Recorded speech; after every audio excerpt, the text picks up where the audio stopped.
Toute l'actualité politique et parlementaire, c'est le journal de 19 h de Public Sénat. Bonsoir à tous. Voici les titres de ce mardi. Le nouvel élan de Marseille. L'espoir repose sur les nouveaux atouts de la ville, capitale européenne de la culture. François Hollande est venu inaugurer aujourd'hui le nouveau musée national, le MUSEM. Mobilisation spéciale de Public Sénat qui vous a fait vivre tout cela en direct cet après-midi. Public Sénat qui a recueilli une interview du chef de l'État. Nous l'entendrons.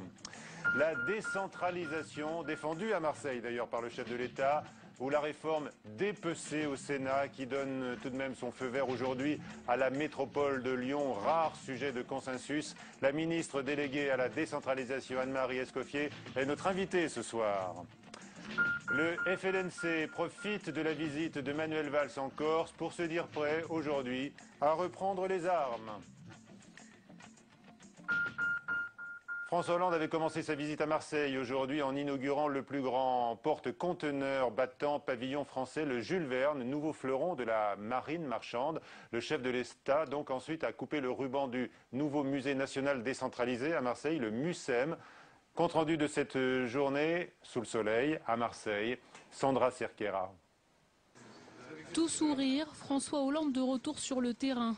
Il inaugure le porte-conteneur Jules Verne, plus grand navire de ce genre au monde.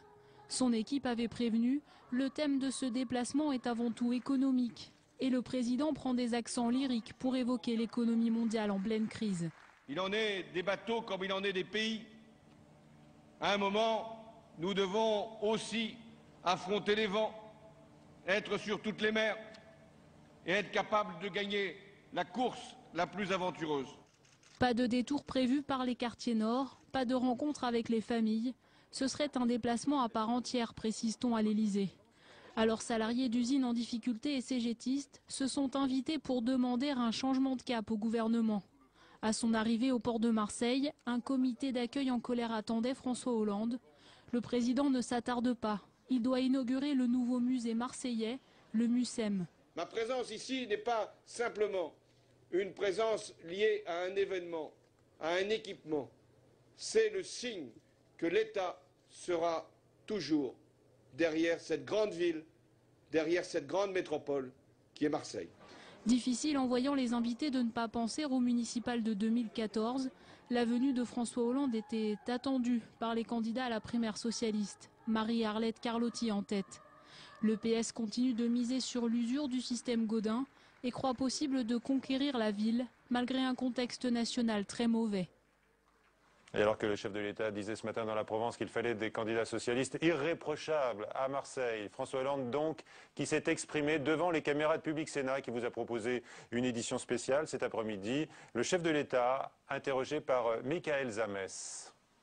Inaugurer ce musée, c'est envoyer le plus beau message aux Marseillais. Nous connaissons leurs difficultés, l'emploi, notamment le chômage des jeunes, l'insécurité. Nous devons traiter ces deux fléaux, le chômage des jeunes et l'insécurité, qui ne sont pas d'ailleurs sans lien l'un avec l'autre.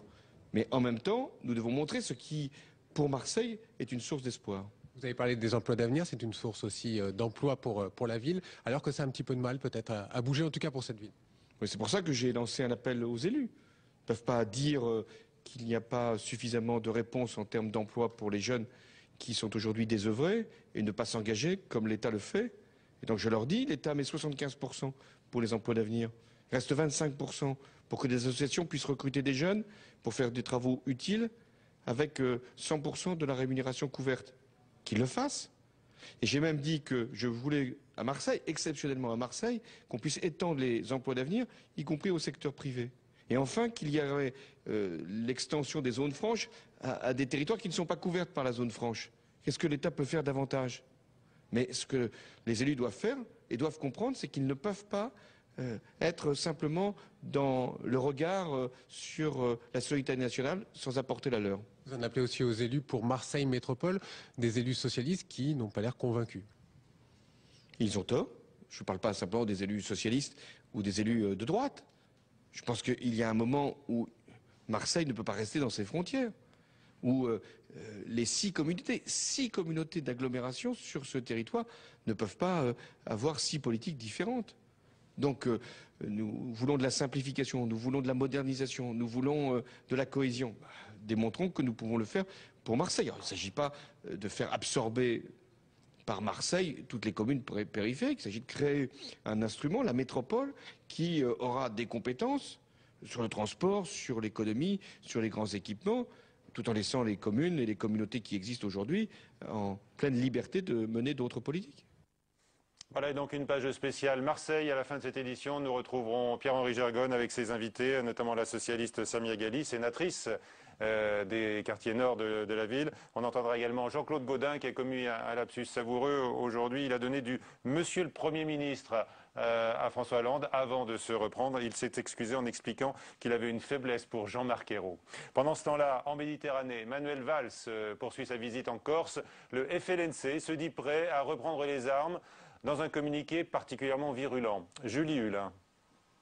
Il est arrivé hier sur l'île de Beauté dans un contexte tendu. Sa venue était très critiquée par les autonomistes et les indépendantistes. Dès ce midi, Manuel Valls en a eu la preuve avec un communiqué d'une branche du Front de Libération Nationale Corse.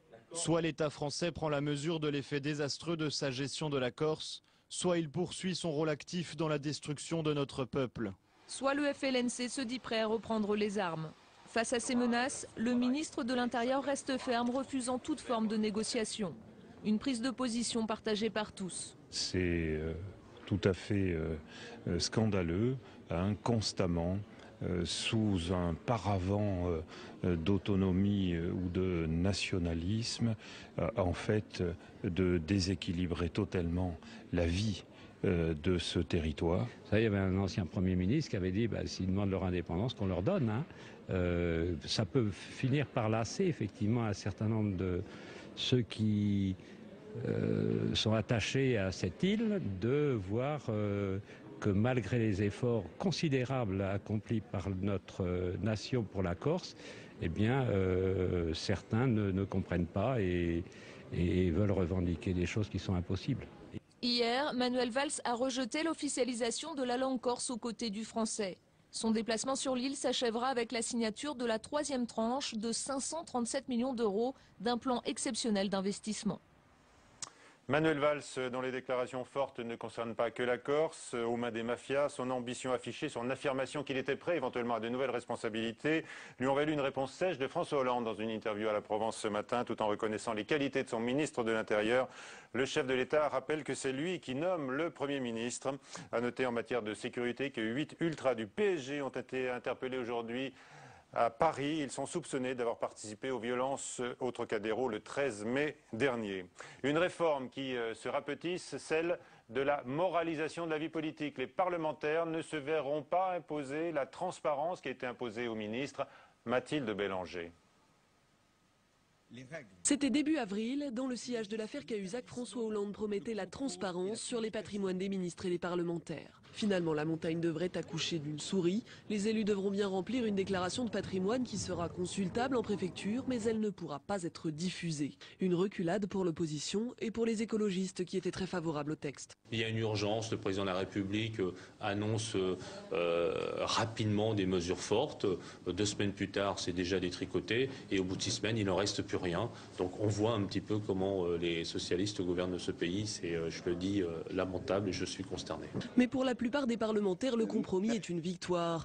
À droite comme à gauche, presque tous les élus s'étaient opposés à la publication de leur patrimoine. Au premier rang d'entre eux, le président de l'Assemblée, Claude Barthelone, qui avait mis en garde contre une démocratie paparazzi. C'est aussi la position de Jean-Jacques Urvoas, rapporteur du texte à l'Assemblée. Les engagements du président de la République vont être concrétisés. Il avait indiqué qu'il souhaitait que le patrimoine des élus soit publié. Il va l'être. Simplement, il ne va pas être ouvert à tout vent. Pour contrôler ces déclarations, le projet de loi prévoit la création d'une haute autorité de la transparence qui pourra procéder à des vérifications auprès de l'administration fiscale. Le texte sera débattu à l'Assemblée entre le 17 et le 19 juin. Et avec nous donc Anne-Marie Escoffier, bonsoir. Vous êtes ministre déléguée à la décentralisation. Alors est-ce qu'il y a 2 poids, 2 mesures? Est-ce que ça vous choque? Vous, ministre, vous avez dû exposer votre patrimoine, ça ne sera pas le cas des parlementaires? Écoutez, je l'ai fait, c'était la règle du jeu, je l'ai fait volontiers. Les parlementaires considèrent que le contrôle est plus important et je crois qu'il y a quand même 3 mots très essentiels, c'est transparence, sincérité et contrôle. Eh bien, tout cela va être mis en œuvre grâce à ce dispositif législatif. Alors aujourd'hui, pour vous plaire, enfin peut-être, une avancée au moins dans le grand débat sur la décentralisation, synonyme depuis des jours de blocage et de résistance tout azimut au Sénat. La métropole de Lyon a été votée. On a entendu il y a un instant François Hollande sur Public Sénat défendre celle de Marseille qui cristallise toutes les oppositions localement. Seul sujet donc qui fasse consensus, c'est Lyon jusqu'à présent. Avant d'accueillir la ministre sur ces points, on va faire le point justement sur ces débats acharnés où la gauche d'ailleurs s'est retrouvée à plusieurs reprises en minorité. Marie Brémaud. Un mot. C'est Lyon. Hein. Le maire de Lyon visiblement impatient de débattre en séance de la création de métropole. Gérard Collomb est l'un des rares sénateurs enthousiastes sur ce premier volet de la décentralisation.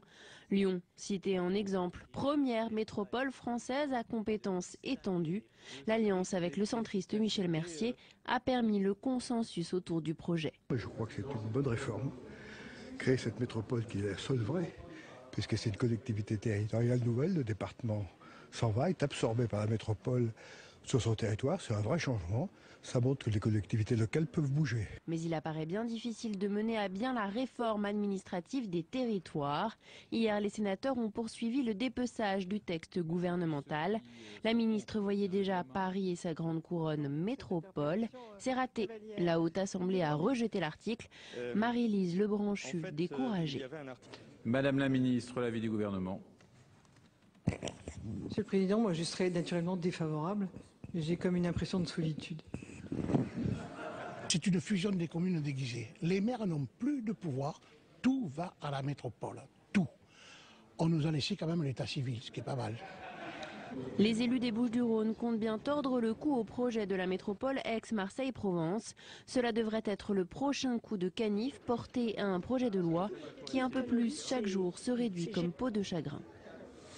Et avec nous donc Anne-Marie Escoffier, alors votre ministre de tutelle, on l'a entendu, Marie-Lise Lebranchu, dit vivre en ce moment de grands moments de solitude. Vous aussi, j'imagine, est-ce que vous vous soutenez mutuellement? À ses côtés, bien entendu, je vis la même solitude, mais en même temps, j'allais dire une véritable forme d'espoir. Parce que ce que nous avons voulu faire, ce que nous faisons, c'est de construire un texte qui réponde aux besoins des citoyens. Et c'est pas bien des élus, cela. manifestement, parce que ça gronde dans tous les rangs, y compris au PS. Oui, mais en même temps, j'allais dire, c'est un peu la querelle qui est naturelle au moment où les pouvoirs se partagent entre les élus locaux. La réalité, c'est que on met en place un système qui veut clarifier, simplifier et permettre de maîtriser les dépenses. Et que dans le fond, chacun en est d'accord. Chacun en est d'accord pour reconnaître que l'on est en train d'aider à un principe d'unité de la République, mais en même temps tenir compte de la diversité de nos territoires. Et ça, c'est un point essentiel. Mais être toujours mise en minorité, comme c'est le cas pour vous, ça doit être quand même lassant, usant à la fin, non? C'est triste. Je dois dire que c'est vrai qu'à certains moments, on aimerait avoir quelques moments d'emballement et d'avoir les élus qui, à nos côtés, disent oui.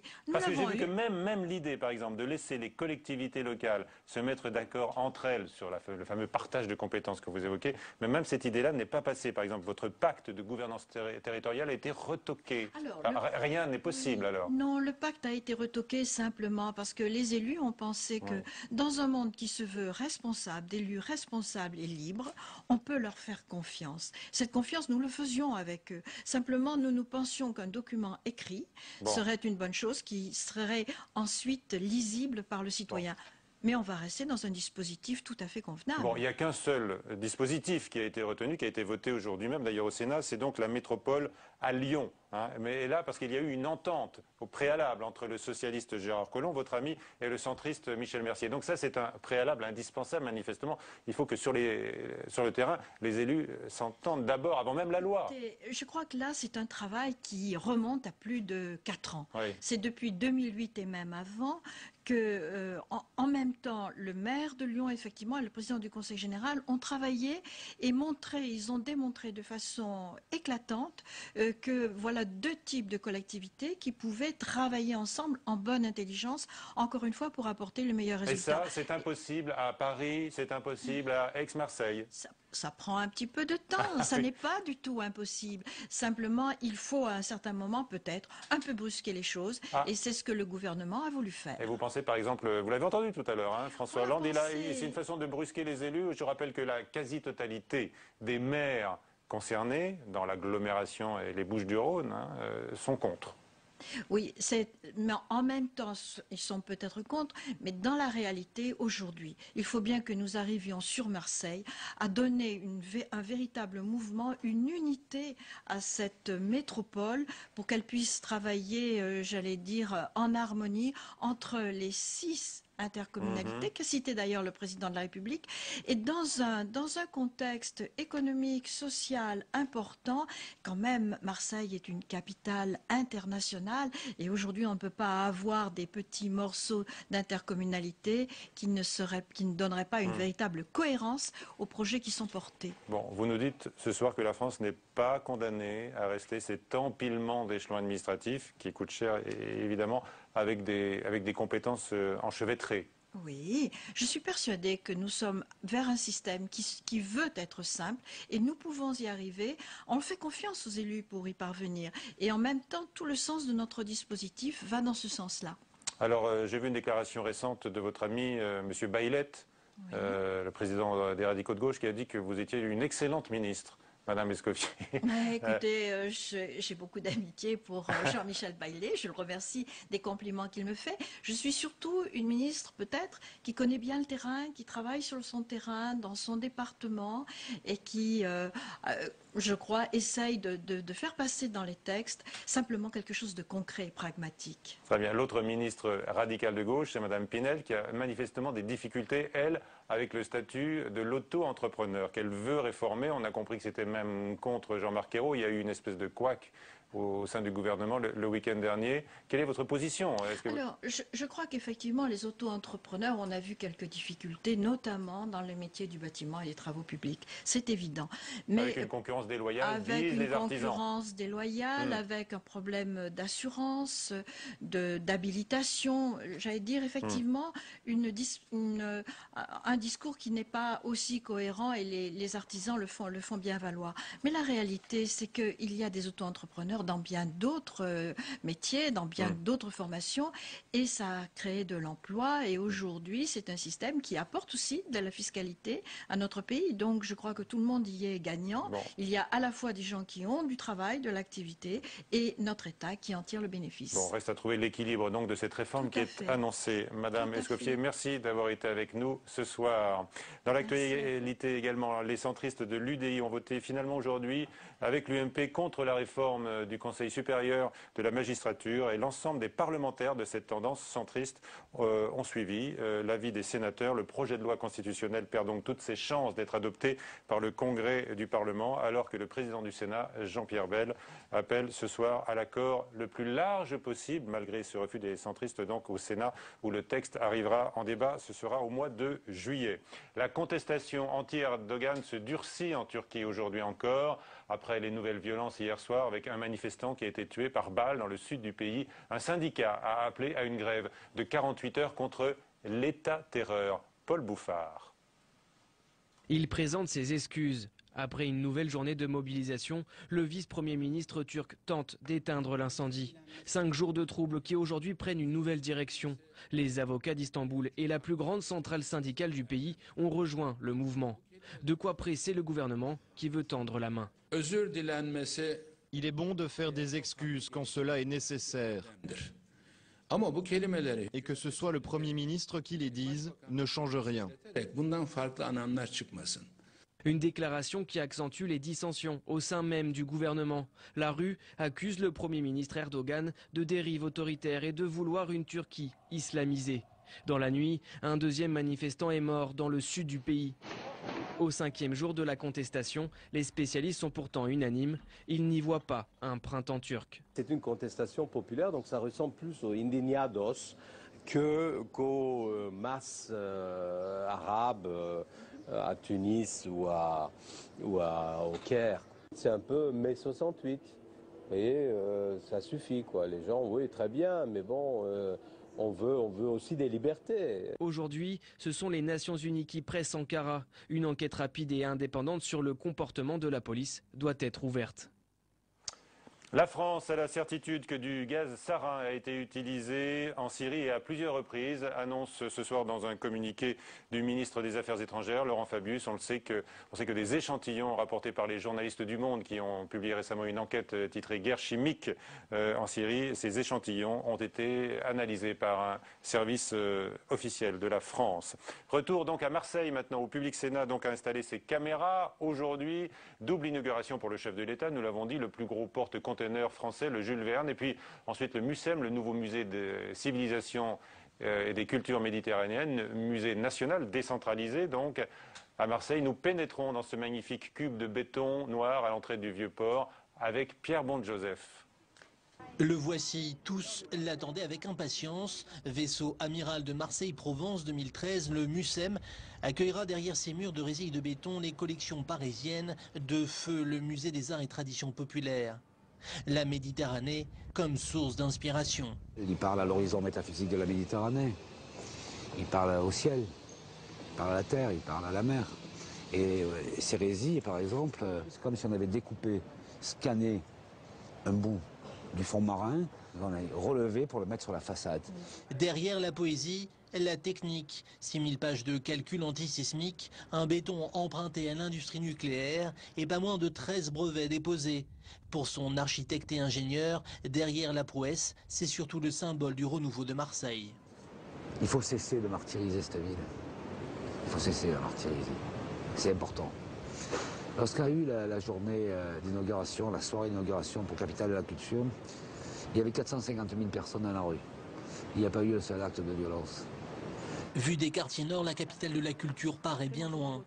Les habitants ont été échaudés par les projets farfelus et coûteux imaginés par des artistes, comme cette proposition de jardin éphémère au pied des tours à 400 000 €. Donc ce côté éphémère, ça a été vraiment le mot qui a en plus fait déborder le vase, c'est-à-dire c'est la goutte d'eau qui avait débordé le vase, c'est-à-dire pour tout le monde ça a été mais pour qui on nous prend finalement? On vient faire joujou là et puis déjà on ne nous associe pas, mais en plus la création qui coûte autant de fric, des artistes qui viennent ici puis après plus rien. Mais au final, Marseille-Provence 2013 et ses 800 événements, c'est un peu l'arbre qui cache la forêt. 650 millions d'euros investis dans la réhabilitation de la ville. 6 mois après l'ouverture, s'il est encore trop tôt pour tirer un premier bilan, le pari d'une métamorphose durable de la ville semble d'ores et déjà gagné.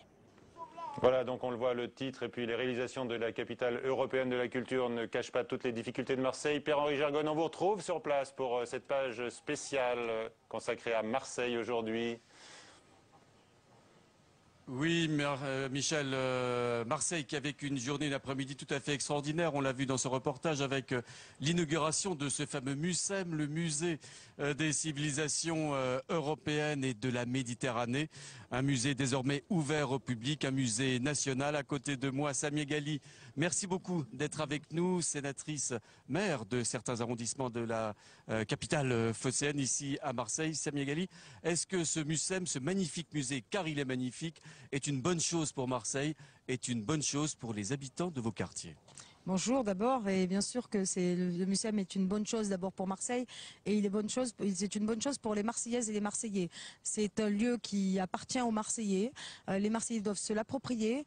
J'espère que toutes les écoles de la ville pourront venir, tous les enfants pourront venir le découvrir et dès le plus jeune âge, et que ce soit pas seulement réservé à des élites ou à une certaine catégorie de Marseillais. Je pense que ce sera une réussite si tout le monde peut en profiter. Alors comment faire par exemple pour faire venir ici même, on est au bout du Vieux-Port, les habitants souvent défavorisés des quartiers nord, de vos quartiers que vous connaissez bien?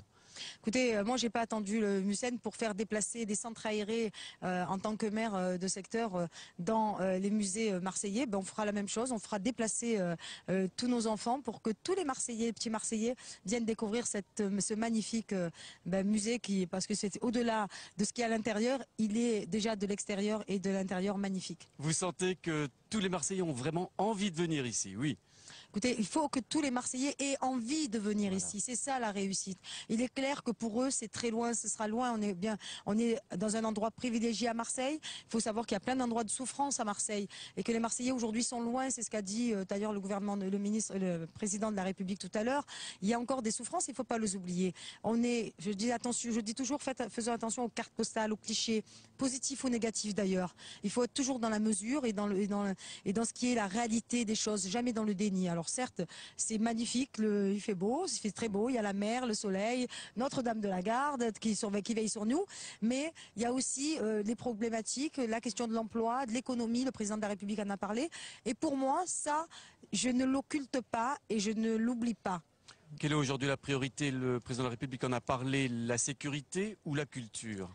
Je dirais que ça va ensemble. Il n'y a pas l'un sans l'autre. Il n'y a pas, et je dirais, vous avez oublié un élément, l'économie et l'emploi. Donc c'est c'est la sécurité, l'emploi, l'éducation, la culture. Ce sont tous ces ingrédients qui font que on réussit une belle recette. Les emplois d'avenir ouverts au secteur privé, François Hollande l'a annoncé. C'est une bonne nouvelle. Écoutez, moi, tout ce qui peut faire avancer l'emploi en France ou à Marseille, c'est des bonnes nouvelles. Donc, il faudra je l'espère que ça va marcher parce que je peux vous dire aujourd'hui, les contrats d'avenir, c'est un flop.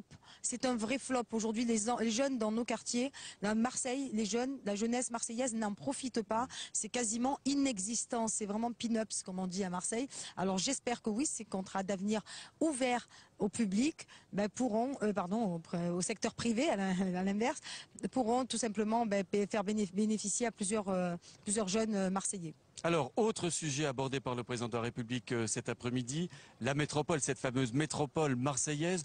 On en discute ce soir au Sénat. D'ailleurs, le sénateur maire de Marseille, Jean-Claude Gaudin, est rentré à Paris exprès pour défendre les amendements pour Marseille. Je vous propose de l'écouter avant de reparler de ce dossier. Jean-Claude Gaudin au micro de Michael Zamès, c'était cet après-midi ici même.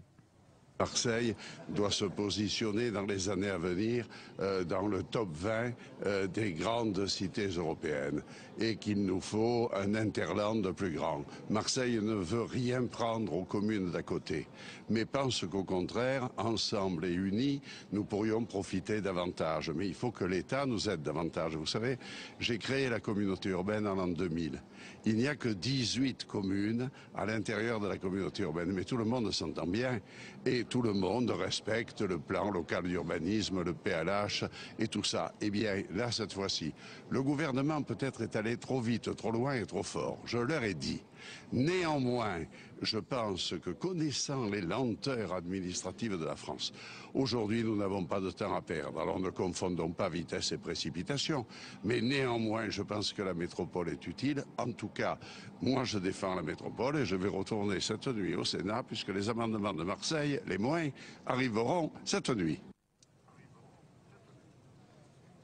Voilà, Jean-Claude Gaudin, le maire de Marseille, qui va défendre la future métropole. Quelle est votre position aujourd'hui, Saïd Meghali? Dire que tout simplement le maire de Marseille, et c'est normal qu'il aille défendre la métropole, puisqu'il se cache derrière une coquille vide.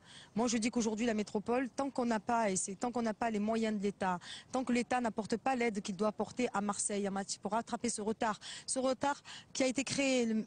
Gaudin est maire de Marseille depuis 18 ans. La question du transport n'a pas évolué dans cette ville, on a même régressé en matière de transport. C'est une ville qui a régressé sur l'emploi, sur le transport. L'échec, malheureusement, le décrochage scolaire dans cette ville, il est plus important que ce qu'il n'est dans les autres villes de France. Alors c'est pas avec une métropole qui va nous ramener que 50 millions d'euros que nous allons arriver à rattraper le retard. Moi j'ai demandé 3 milliards d'euros, c'est-à-dire 10% de ce que donne l'État pour Paris, pour permettre tout simplement de rattraper 30 ans de retard en matière de transport. Vous avez écouté le président de la République François Hollande, lui aussi a quelque peu tensé les élus. Il pensait certainement aux sénateurs, sénatrices de la majorité au Sénat cette nuit qui vont peut-être voter ou pas ce texte. Est-ce qu'il a raison d'essayer de secouer un petit peu le cocotier pour faire avancer les choses sur ce dossier? Moi je suis pas une sénatrice Godillot, je suis pas une bénie oui. Moi j'avance pour les intérêts des Marseillais. Et je considère aujourd'hui que dans la métropole, les intérêts de Marseillais, on ne s'y retrouvera pas. Je suis pas contre la métropole, mais je suis contre le fait que dans cette métropole, on n'y mette pas les moyens qu'il faut. Moi je ferai pas de chèque en blanc au gouvernement. Je demande au gouvernement, j'ai posé des questions très claires en matière de financement, notamment le financement du transport. 3 milliards d'euros pour Marseille pour rattraper le retard en matière de transport, c'est une évidence. savez, je vais vous dire une chose. On parle de métropole, pourquoi? Pour finalement se déplacer dans le reste de la ville, au-delà de Marseille. On n'arrive même pas à se déplacer dans Marseille. Comment voulez-vous qu'on aille se déplacer vers Aix, vers Aubagne ou vers La Ciotat? En tout cas, Samia Ghali, grâce à de si belles réalisations comme celles qui sont derrière nous, on voit bien que Marseille est en train de changer aussi. Merci beaucoup de votre présence sur le plateau de Public Sénat. Michel, c'est à vous, à Paris. Merci Pierre-Henri et merci à votre invité Samia Ghali. Donc c'est la fin de ce journal. À 22h, Sonia Mabrouk. À 22h45, preuve par 3. Notre invité sera Stéphane Le Foll, le ministre de l'Agriculture. À suivre tout de suite sur LCP Assemblée Nationale. Doc à Doc, bonsoir. À demain.